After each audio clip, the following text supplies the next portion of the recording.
오늘도 귀한 찬양에 감사드립니다. 자, 성도님들 한 주간 평안하셨지요? 네. 저희 교역자들이 우리 성도님 평안을 위해서, 행복을 위해서 항상 기도하고 있습니다. 저희 기도 때문에 그런 거는 아니겠지만 하나님께서 주시는 평강, 그리고 평화, 그리고 행복함이 항상 가득한 성도님들 되시기를 소망하도록 하겠습니다.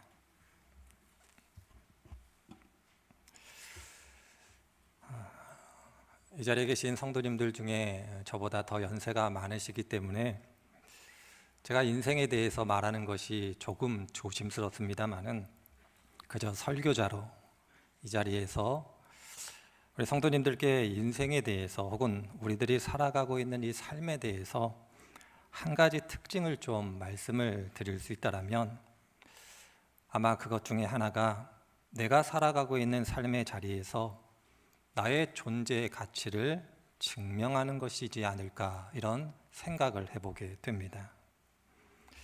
어느 시대를 막론하고 모든 사람은 자신의 존재의 가치를 증명하라 요구받아 왔다, 그렇게 생각이 들어집니다. 그리고 그 요구에 증명해내지 못하면 언제든지 다른 사람으로 대체되거나 자신이 있는 자리에서 도태되어 왔다, 그렇게 생각이 들어집니다. 인간의 한계일 수도 있고 삶의 모습일 수도 있고 이 땅에 살아가는 모든 사람이 경험하게 되는 일일 수도 있지만 내가 존재한다라는 그 의미와 가치를 증명해내는 것, 그것이 우리들의 삶의 모습 중에 하나다, 그렇게 생각이 들어집니다. 그리고 이러한 요구, 이러한 요청, 사람에 따라 그 무게 중압감은 다를 수 있지만 자신의 존재의 가치를 증명하는 것이 그리 쉽거나 만만한 일이 아니기 때문에 몰려오는 중압감을 잘 이겨내지 않으면 몸도 마음도 망가지게 되는 그러한 일이 있을 수 있음을 잘 아시리라 생각이 들어집니다. 우리들이 살아가고 있는 삶 혹은 우리들의 인생이라는 것이 자신의 가치를 증명해내는 것, 그때에만 한 사람으로서의 고귀함을 유지해 갈 수 있다, 그렇게 생각이 들어집니다. 어떻게 보면 자식과 부모 사이에서도 이러한 일이 벌어지고 있다, 그렇게 생각이 들어집니다. 자식은 때때로 이렇게 얘기를 하죠. 부모면 부모의 역할을 하라고. 다 부모님이 다 그런 건 아니시겠지만 자식을 낳아 키워가며 자식이 언젠가는 자식 노릇할 거라고 그렇게 생각하는 것도 어떻게 보면 누군가의 존재의 가치를 증명하라는 한 모습일 수 있다, 그렇게 생각이 들어집니다. 그런데 조금 우리의 생각을 넓혀보면 존재 가치를 증명하라는 이 요구는 사람에게만 해당되는 것은 아닌 것 같습니다. 세상에 많은 종교가 있고 그 종교에서 믿는 신들이 있습니다.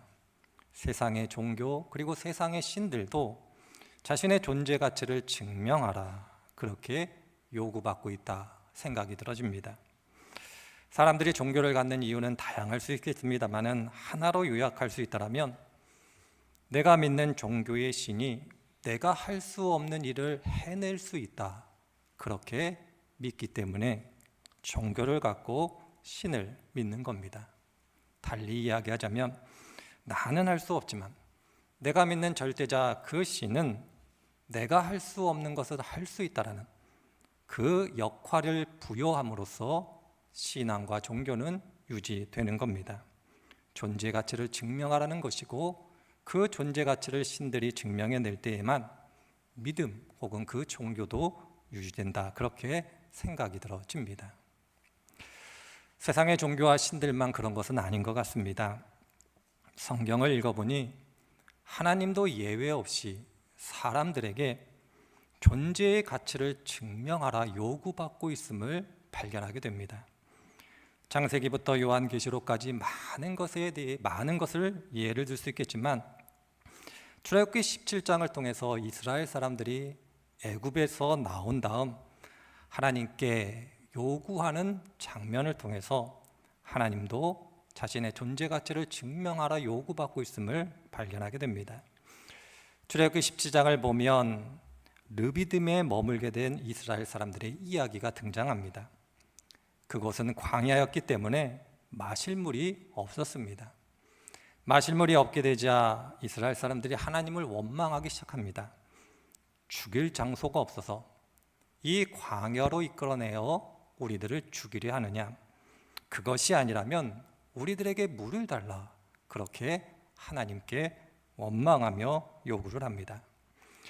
하나님께서 이스라엘 백성들의 원망을 들으시고 모세를 통하여 반석에서 물이 나오게 하셔서 그들을 먹이십니다.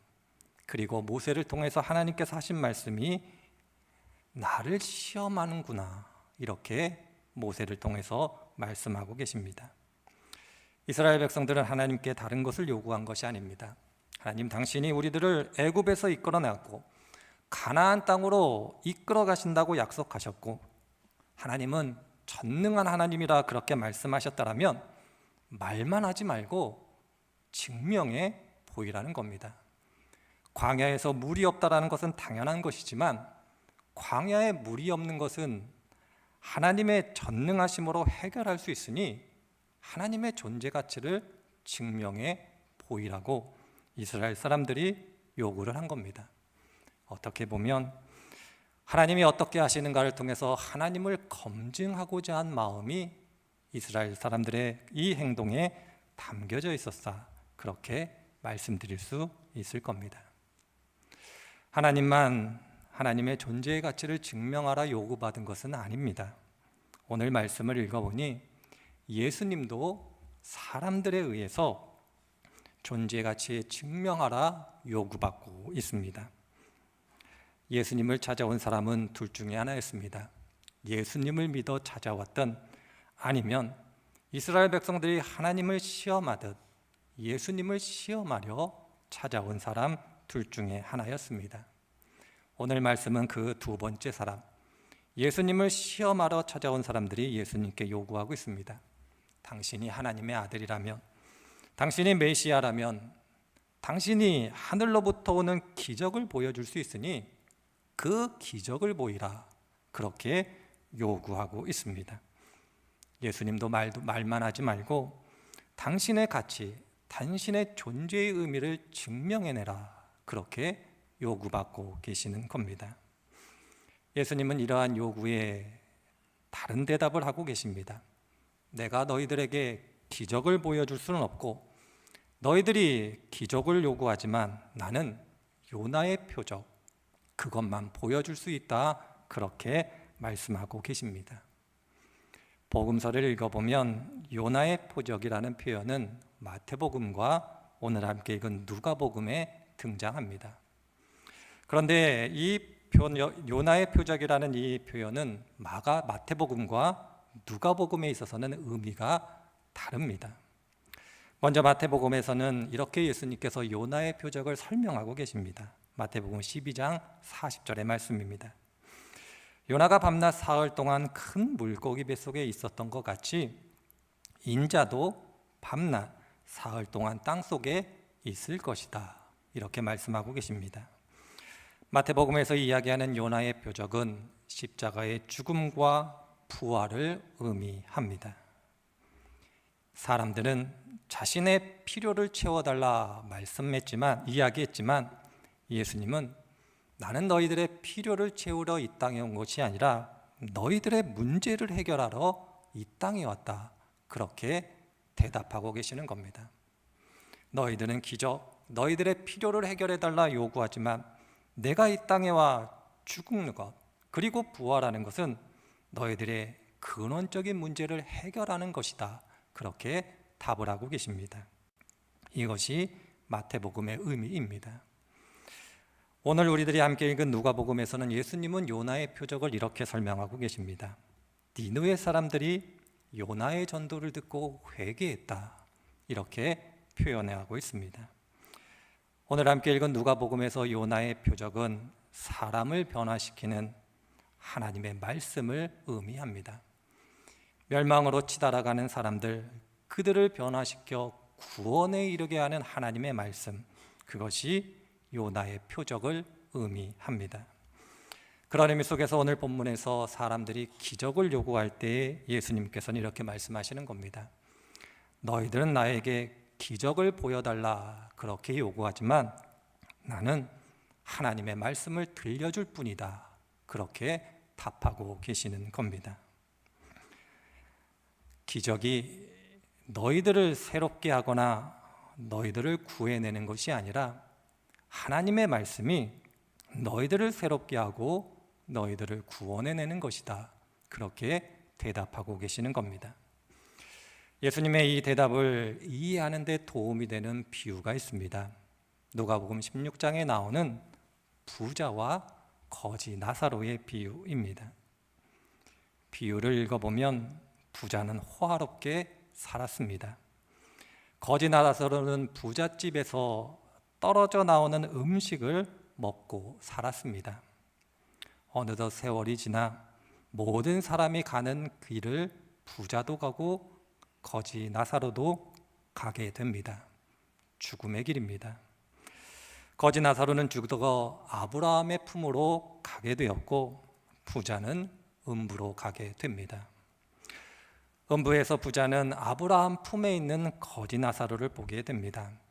많은 것을 요구했지만 오늘 말씀과 연계해서 중요한 부자의 요청이 있다면 그것은 아브라함에게 나사로를 다시 살려 자기의 형제들에게 보내달라 그렇게 요청한 겁니다. 나에게는 5명의 형제들이 있는데 나사로가 다시 살아나 내 형제들한테 가서 음부에 오지 말라 그렇게 이야기를 한다면 그들이 나처럼 음부에 오지 않게 될 겁니다. 그러니 나사로를 살려 내 형제에게 보내주십시오 그렇게 요청을 하게 됩니다. 이 요청에 대한 답이 누가복음 16장 31절에 기록되어 있습니다. 아브라함이 부자에게 이렇게 대답을 합니다. 그들이 모세와 예언자들의 말을 듣지 않으면 죽은 사람들 가운데서 누가 살아날지라도 그들은 그의 말에 귀를 기울이지 않을 것이다 이렇게 이야기를 합니다. 여기서 말하는 모세와 예언자들은 하나님의 말씀, 성경을 의미합니다. 하나님의 말씀을 듣지 않으면 죽은 자가 살아나는 기적을 보아도 결단코 변하지 않는다 그렇게 이야기하고 있습니다. 부자는 기적을 경험하면 변할 것이다 그렇게 생각을 했지만 예수님은 그렇지 않다는 겁니다. 예수님이 부활하신 다음 많은 사람들을 만났습니다. 많은 사람들이 예수님을 만났을 때 어떻게 반응했는가를 기억하시면 예수님의 이 비유를 또한 이해하실 수 있습니다. 제자들조차도 예수님이 부활한 것을 의심했음을 기억할 겁니다. 눈으로 보고도 믿지 못했던 사람들이 제자들이었습니다. 예수님께서 분명히 내가 죽은 다음 살아날 것이다 그렇게 제자들에게 말씀하셨음에도 불구하고 다시 살아난 주님을 보셨지만 제자들은 믿지 못했습니다. 말씀을 듣지 않으면 죽은 자가 살아나는 기적도 그 사람에게는 아무런 의미가 없음을 성경은 우리들에게 가르쳐주고 있습니다. 하나님의 말씀이 들리지 않으면, 하나님의 말씀을 듣지 않으면 사람은 결코 변화되지 않습니다. 기적이 믿음을 만들어내는 것이 아니라 말씀이 믿음을 만들어내게 되는 것임을 예수님이 강조해서 이야기를 하는 겁니다. 사탄은 그리스도인들을 여러 가지 차원에서 시험에 들게 유혹합니다. 그 중에 하나님의 말씀이 들리지 않게 하기 위해서 마귀가 하는 전략 중 가장 효과적인 전략 중 하나가 무엇이냐면 세상의 것을 포함하여 눈에 보이는 것을 자꾸 보여주는 겁니다. 보여줌으로써 듣지 못하게 하는 것이 마귀의 전략입니다. 뱀의 유혹을 받아 선악과를 따먹은 사건 아시리라 생각이 들어집니다. 하나님은 분명히 먹지 말라고 했지만 뱀의 유혹을 받아 선악과를 봤을 때 보암직도 하고 먹음직도 해 결국 선악과를 따먹게 됩니다. 광야에서 40일 동안 금식하신 다음 예수님을 만난 마귀가 무엇라고 시험을 합니까? 세상 만물을 보여줍니다. 나에게 절하면 이 모든 것을 주겠다, 그렇게 이야기하는 사탄을 기억하실 줄 압니다. 보면 들리지 않습니다. 보게 되면 마음이 거기로 가 어떤 이야기를 하더라도 들리지 않게 됩니다. 그런 의미 속에서 이러한 마귀의 유혹에 빠진 사람들을 고린도후서 4장 4절에서는 이렇게 설명해내고 있습니다. 이 세상의 신이 그 믿지 않는 자들의 마음을 어둡게 하여서 하나님의 형상이신 그리스도의 영광을 선포하는 복음의 빛을 보지 못하게 하였습니다. 이렇게 설명하고 있습니다. 마음이 어두워져 들어야 되는데 듣지 못하게 됨으로써 결국은 하나님의 아닌 다른 것을 사랑함으로써 살아가게 되었다, 그렇게 이야기하고 있습니다. 그래서 마귀는 우리들에게 보라 강조하고 하나님은 우리들에게 들으라 강조하는 이유가 여기에 있습니다. 볼 것인가 들을 것인가, 이것은 우리들이 믿음의 길을 걸어가면서 끝없이 결정하고 선택해야 되는 중요한 문제입니다. 성도님들은 믿음의 길을 걸어가시면서 보려고 하십니까? 아니면 들으려고 하십니까? 하나님은 우리들에게 보려 하지 말고 들으려 하라, 그렇게 이야기하고 있습니다. 보는 것은 쉽지만 듣는 것은 결단이 필요합니다. 듣는 것은 우리의 애씀과 수고함이 있어야 들을 수 있습니다. 그래서 하나님이 말씀하시는 겁니다. 보려 하지 말고 들으려 하라, 그렇게 이야기하고 있는 이유가 여기에 있습니다. 그럼에도 불구하고 중요한 것이 있습니다. 우리가 들으려 결단한다고 하여 하나님의 말씀이 들리는 것은 아닙니다. 하나님의 말씀이 들리는 것은 우리의 영역이 아니라 하나님의 영역입니다. 듣는 결단은 우리가 하지만 듣게 하는 것은 하나님의 은혜요 은총임을 기억해야 할 것입니다. 그럼에도 불구하고 하나님의 의 은혜가 우리들에게 임하기 위해서는 우리들이 들으려고 하는 결단이 반드시 있어야 합니다. 하나님의 말씀을 듣고자 하는 결단은 성경을 통해서 여러 가지로 나타나게 됩니다. 그러나 오늘은 성도님들이 일상의 삶 속에서 행하기 가장 쉬운 것 하나만 말씀을 드리려고 합니다. 그것은 성경을 읽는 겁니다. 하나님의 말씀을 듣고자 할 때 그 듣고자 결심하는 사람은 성경을 읽게 됩니다. 그리고 이 성경을 읽어가게 될 때 특별히 하나님의 말씀을 듣고자 성경을 읽어가고자 하는 사람들에게 우리의 신앙의 선배들은 다음 세 가지 권면을 했습니다. 성경을 읽는 것 중요하지만 그저 읽지 말고 다음 세 가지 소망 혹은 갈망을 가지고 기도함으로 성경을 읽어라, 그렇게 권면하고 있습니다. 그 세 가지는 다음과 같습니다. 화면을 좀 보시죠. 첫 번째로는 성경을 통해서 하나님이 가장 존귀하고 존귀한 분으로 내가 고백하기 위하여 마음을 가지고 갈망을 가지고 성경을 읽어야 합니다. 두 번째는 내 삶의 목적을 알기 위해서 내 삶이 어디에 초점을 두어야 되는지 그것을 알기 위해서 성경을 읽어야 합니다. 세 번째로는 내 삶이 하나님의 은혜 아래 가장 아름다운 삶이 되기 위해서 어떤 삶이 가장 아름다운 삶인지 알기 위해서 성경을 읽어가는 겁니다. 우리의 신앙의 선배들은 이 세 가지 소망, 갈망을 가지고 하나님의 말씀을 읽어가면 하나님의 말씀이 들리기 시작한다, 그렇게 우리들에게 가르쳐주고 있습니다. 우리 안에서 성령께서 역사하시는 가운데 드디어 하나님의 말씀이 들리기 시작합니다. 그리고 이 하나님의 말씀이 들리기 시작하는 첫걸음을 이렇게 우리들에게 가르쳐주고 있습니다. 눈에 보이는 현상은 내가 하나님의 말씀을 읽고 있는 것인데, 실제로 하나님의 말씀이 나를 읽고 있는 경험을 하게 된다, 그렇게 설명하고 있습니다. 내가 성경을 읽고 있는데 성경이 나를 읽는 겁니다. 읽는다는 것, 뭐라고 생각을 하십니까? 독서라고 표현할 수도 있겠죠.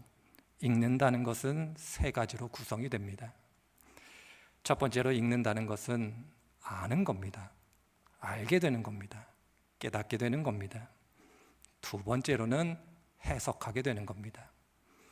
세 번째로는 알고 해석한 것을 적용하는 겁니다. 이것이 내가 무엇을 읽었다는 것이 갖고 있는 의미입니다. 하나님의 말씀이 나를 읽는다는 것도 이와 같습니다. 내가 하나님의 말씀을 읽어갈 때, 하나님의 말씀이 나를 읽기 시작하면 먼저 하나님의 사랑과 은혜가 얼마나 큰지 알게 되고, 그 사랑과 은혜를 받는 내가 얼마나 자격이 없는가를 알게 되어 하나님의 사랑, 그 은혜에 감사하게 됩니다. 감사할 이유밖에 없다, 감사해야 되는 거야, 그 사실을 알게 됩니다. 그리고 이 알을 바탕으로 이제 우리의 삶을 해석해내게 됩니다.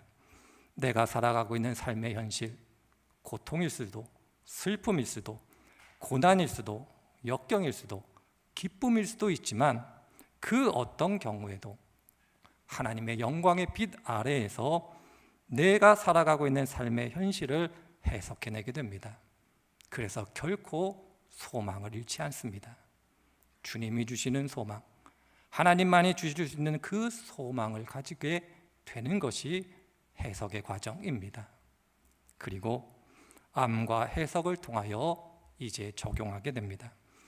내가 살아가고 있는 삶의 자리 속에서 어떻게 하면 하나님의 영광을 실현해낼 수 있을까? 내 삶의 자리 가운데 무엇을 해야 될지 깨닫게 하고 적용케 되는 은혜를 경험하게 됩니다. 이것이 바로 하나님의 말씀이 나를 읽게 되는 겁니다. 사람의 지혜, 사람의 지식, 사람의 경험으로서는 이해할 수 없는 놀라운 신비를 경험하게 되는 겁니다. 그래서 성경은 하나님의 말씀이 들리는 것을 청종의 삶이다, 그렇게 표현합니다. 청종, 잘 아시죠? 듣고 따르는 것, 듣고 행하는 것. 하나님의 말씀이 들리는 것은 청종의 삶, 바로 이 삶입니다. 하나님의 말씀이 나를 읽을 때 이해하고 해석하고 적용함으로 내 삶 자체가 자연스럽게 하나님을 청종하는 삶이 되게 되는 겁니다. 믿음이 자라 성숙하게 되는 것, 그것이 바로 말씀이 들려지는 삶이며 신앙의 여정입니다. 이 자리에 계신 성도님들 한 분 한 분들, 이 은혜가 무엇인지 아시리라 생각이 들어집니다. 그럼에도 불구하고 우리들은 믿음의 길을 걸어가며 자꾸만 보고 싶은 유혹에 빠집니다. 들어야 되는데, 들려야 되는데, 듣고 들리는 것보다는 보고자 하는 유혹에 빠집니다. 보고자 하는 것, 어떻게 보면 우리의 삶을 생각해 볼 때 이해가 되기도 합니다. 힘이 들기 때문에, 어렵기 때문에, 고통스럽기 때문에 표적과 기적을 보여달라는 보고 싶은 마음은 이해가 됩니다. 그러나 하나님은 우리들에게 말씀하십니다. 너희들이 나의 말이 들려지고 들을 수 있다라면 너희들의 온 삶은 기적으로 채워질 것이다. 너희들의 삶이 기적으로 채워지기를 원한다라면 먼저 들어야 된다, 그렇게 말씀하고 계십니다. 기적은 들리는 사람들이 경험하는 겁니다. 이 진리, 이 믿음의 가르침을 잊지 않으시기를 바랍니다. 귀한 성도님들 한 분 한 분들께서 말씀이 들려 온 삶이 기적으로 채워지는 복된 성도님들이 되시기를 주님의 이름으로 축원을 드립니다.